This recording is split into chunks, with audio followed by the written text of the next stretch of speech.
That's how good this event is. It's so good that Presley is literally spending his birthday here. How does an event like Client Ascension compare to an event like you've experienced with PBD? We get asked all the time, do you guys make a profit off this? And I think that's what makes Client Ascension so unique.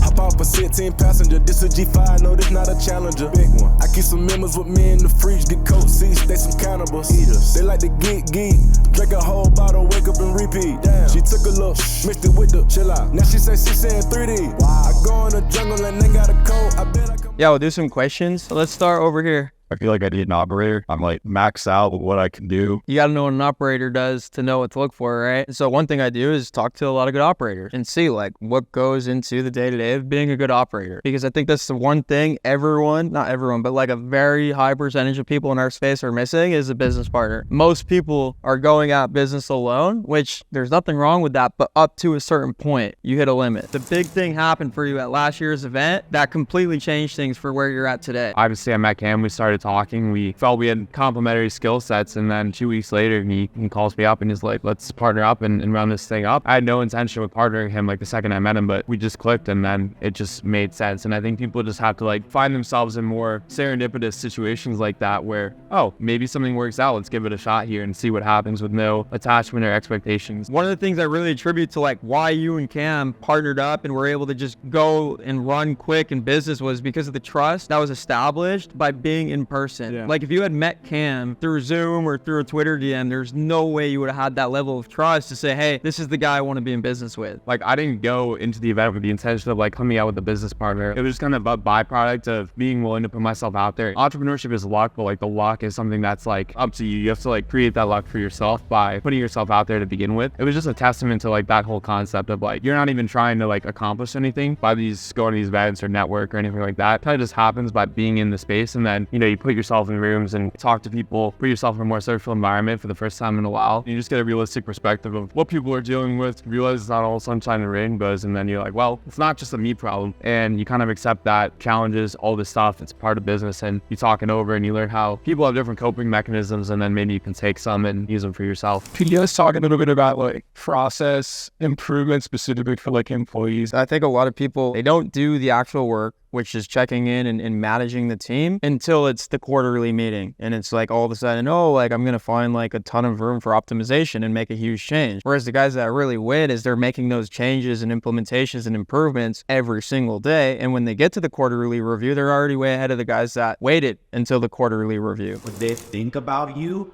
or they think about the topic, you are the first person that comes to mind with that. Really understanding who you want to conduct business with is number one. Number two is what are the key factors that you look for in your ideal customer? And then just straight up asking them, do you match their criteria? If they don't, they're probably not a good fit for your business. And the next dimension down is I want to promise you revenue. Then the next dimension down is I want to promise you Lamborghinis. The next dimension down is I want to promise you bitches.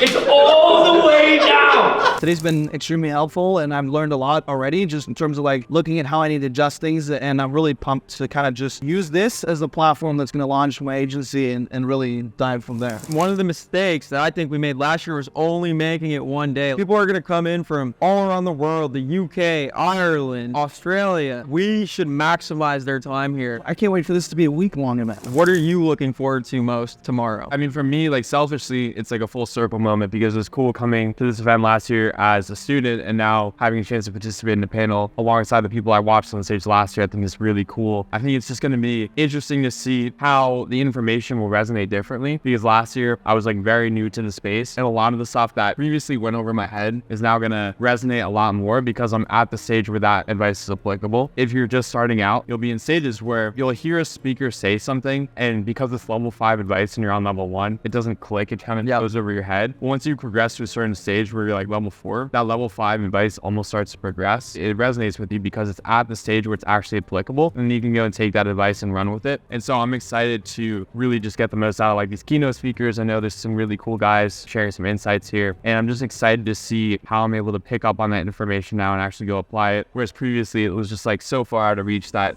it didn't even really make sense to me. I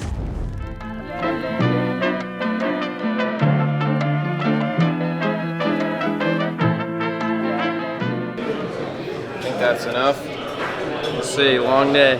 The afternoon lineup for this event is absolutely insane. These guys are the real deal. These are the guys that are scaling to 8 figures a year, 9 figures a year. I've found that like the videos that actually do really well, and maybe you can agree with this, is they're kind of like lightning in a bottle. I was like drunk in a hotel. It was like 2 a.m. and I suddenly had a great idea for a video, and I just made it, no script, and that one ran to like 8 million views. If I don't make fucking videos, who else is gonna do it? And I'm better than all these other fuckers at making videos, even if you're not. You're gonna make this shit happen. And you just keep saying it over and over and over again. It's so easy to go in that negative spiral of loop where it's like, this isn't working, this isn't working. If you keep saying it doesn't work, it will for sure not work out. It's just because we're all constantly applying pressure onto each other. Because we all like have our departments of the business. You make a TikTok video, the function of the TikTok video is to lead to a YouTube video. The function of the YouTube video is to lead to the landing page and an opt-in, which leads to a call. The function of the call is to get a client. The function of a client is to get a case study. And the function of the case study is to put it on YouTube to continuously move that process. As soon as you are not deeply passionate about the outcome if you win, you should not be playing the game. Why are you here on your birthday? What does Client Ascension mean to you? Why are you on an in-person event like this on your birthday? These events have a very special place in my heart. I mean, that's where I met my business partner, Cam, who's filming this testimonial right now last year at the same time. That's the coolest thing to me. Pretty cool that it's 1 year. Never gonna pass up an opportunity to just meet more cool people. Obviously, way more connected in the space than I was last year. This is like the yearly meetup where everyone kind of gets together. They put all their responsibilities aside and take some time to hang out and talk shop. So really glad to be here. Dude, you saw some of the most badass marketing and business events during your time working with PBD, right? Like the vault events, like the events that PBD puts on are absolutely legendary. How does an event like Client Ascension compare to an event like you've experienced with PBD? The thing with the events that we had at Valuetainment, or they were a lot more broad, they were more holistic in that aspect. But when it comes to the Client Ascension events, it's dialed in when it comes to like agency offers and structure on that end. And I think that an event like this for people who are in that space is going to serve them way more. And I think we've all been to business conferences that almost feel soulless. You feel like you're obligated to go up and talk to people and exchange business cards, and the conversations really just lack depth. How have you experienced Client Ascension and our community specifically to be different? Well, I think the biggest thing is like you guys are very exclusive and selective about the people you bring in, and I think that's really important because the frame of the interactions are very different. Like everyone pretty much has their own thing up and running. Everyone's in different seasons. Everyone's in different stages of the journey. Everyone's already kind of got their own thing going on, and no one's really trying to like pick anyone's brains or anything like that. It's really just people having conversations and being vulnerable about some of the difficulties that they've experienced, and I feel like people are actually here to like help each other out. Back in April, May at one of the smaller events, and like we got nothing but like nonstop support and suggestions and stuff like that because we asked, right? You know, no one's here giving unsolicited business advice. Hey bro, like you should do this. Like everything's coming from like a very genuine place of like just guys wanting to help each other and not really like having strings attached or doing it for their own personal benefit. And I feel like that's really rare, especially with like young guys, and there's ego involved and all this different stuff. But I feel like at these events, people are able to like really just get outside of that for a second, and it's just a bunch of guys that are in a similar pursuit of being their best selves, or we're all just here trying to share advice and trying to help each other out. Tickets for Client Ascension events are not cheap, right? And so what would you say to people that are on the fence? They're in a program, whether it's Client Ascension or another program on Twitter, they're trying to grow their business and they're thinking like, is it worth it? Like I'm traveling from out of state or out of country even. Why should I make the effort and the investment to be at an event like this? I think the biggest thing is putting your money where your mouth is. When you want to commit to something, I think taking a piece of yourself and like putting that like on the table and sliding your chips across the table is super important, because you can mentally commit, but for me, putting like a deposit, so to speak, has been really impactful. Whether that be like moving to Miami for the first time and incurring a lot of personal expenses, or, you know, buying a ticket to this event back when I didn't know anyone and I was kind of just like, okay, maybe this will be cool, maybe this will be a complete waste of my time. When you're at the event, it's like, well, I paid for it, I might as well go talk to people and socialize. You know, when you're on social media or you hop on like a free webinar or some kind of event like that, you don't really have that same pressure to really put yourself out there. Well, I put my money here, I might as well just like make the most of this event. When you go in with that frame, I just think you view interactions and the experiences a lot differently. You want to squeeze the juice out of whatever situation you're in.